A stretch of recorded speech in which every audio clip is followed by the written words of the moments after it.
ಇರ್ಬೋದು, ಬಿಡದೇ ಇರ್ಬೋದು. 75 ಲಕ್ಷ ಮುಸಲ್ಮಾನರು ಇದ್ದಾರೆ, ಹಿಂದೂಗಳ ಜಾತಿಯನ್ನು ವಿಂಗಡಣೆ ಮಾಡಿದ್ದಾರೆ, ಹಾಗಾಗಿ ಮುಸಲ್ಮಾನರೇ ಜಾಸ್ತಿ. ನೋಡಿ, ಆ ರೀತಿ ಯಾರೂ ಮಾಡೋಕ್ಕೆ ಹೋಗಿಲ್ಲ.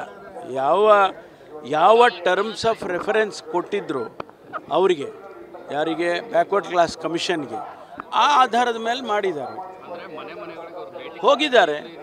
1,37,00,000 ಫ್ಯಾಮಿಲಿಗಳಿಗೆ ಮನೆಗೆ ಹೋಗಿ ಭೇಟಿ ಮಾಡಿ ಅವರ ಸಿಗ್ನೇಚರ್ ತೊಗೊಂಡು ಬಂದಿದ್ದಾರೆ. ಯಾರಿಗಾದರೂ ಅನುಮಾನ ಇದ್ದರೆ ಇಂಥ ಊರಿನಲ್ಲಿ ಇಂಥ ಮನೆಗೆ ಹೋಗಿಲ್ಲ ಅಂದರೆ ಅದನ್ನು ಬೇಕಾದರೆ ನೋಡ್ಬೋದು. ಅವರ ಅಲ್ಲಲ್ಲ, ಬ್ಯಾಕ್ವರ್ಡ್ ಕ್ಲಾಸ್ ಕಮಿಷನ್ ಆಫೀಸಿಗೆ ಹೋದರೆ ಯಾವ ಊರಲ್ಲಿ ನೀವು ಎಲ್ಲಿ ಯಾವ ಮನೆಗೆ ಹೋಗಿದ್ರಿ ಅಂತ ಬೇಕಾದ್ರೆ ತೋರಿಸ್ತಾರೆ. ಜಾತಿ ಗಣತಿಯಲ್ಲಿ ಸ್ವಾಮೀಜಿಗಳು ಸೇರಿರ್ತಾರಲ್ಲ, ಯಾರು ಸ್ವಾಮೀಜಿಗಳನ್ನು ಕೂಡ ಲೆಕ್ಕ ಎಲ್ಲ ಜನಸಂಖ್ಯೆ ಅಂದರೆ ಯಾರೋ ಒಂದು ಜನ ಬಿಟ್ಟು ಮಾಡೋಕ್ಕಾಗುತ್ತಾ? ಎಲ್ಲರೂ ಸೇರಿ ಸ್ವಾಮೀಜಿಗಳು ಹೇಳಿದ್ರು ತಮ್ಮ ಮಠಕ್ಕೆ ಬಂದಿಲ್ಲ, ನಮ್ಮನ್ನು ಯಾರೂ ಕೇಳಲಿಲ್ಲ. ಅದು ನೋಡೋಣ, ಪರಿಶೀಲನೆ ಮಾಡಲಿ. ಜಾತಿ ಗಣತಿ ನಿಮ್ಮ ಜೊತೆ ಕೆಲಸ ಮಾಡಿದ್ದು ಬಹಳ ಖುಷಿ ಆಯಿತು.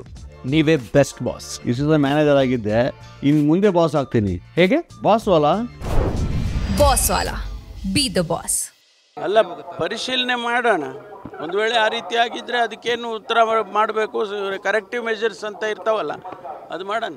ಇನ್ನೊಂದು ಜಾತಿ ಜನಗಣತಿಗಿಂತ ಸಾಮಾಜಿಕವಾಗಿ, ಆರ್ಥಿಕವಾಗಿ, ಶೈಕ್ಷಣಿಕವಾಗಿ ಆಗಬೇಕಾಗಿದೆ. ನೋಡಿ, ಇಲ್ಲಿ ಜಾತಿ ಗಣತಿ ಮಾಡುವ ಉದ್ದೇಶನೇ ಉದ್ಯೋಗ ಅವ್ರಿಗೆ ಸಿಗಬೇಕು, ಶಿಕ್ಷಣ ಅವ್ರಿಗೆ ಸಿಗಬೇಕು, ಸಮಾಜದಲ್ಲಿ ಅವರಿಗೆ ಸ್ಥಾನಮಾನಗಳು ಸಿಗಬೇಕು ಅನ್ನೋ ಉದ್ದೇಶಕ್ಕಾಗಿ ಮಾಡೋದು.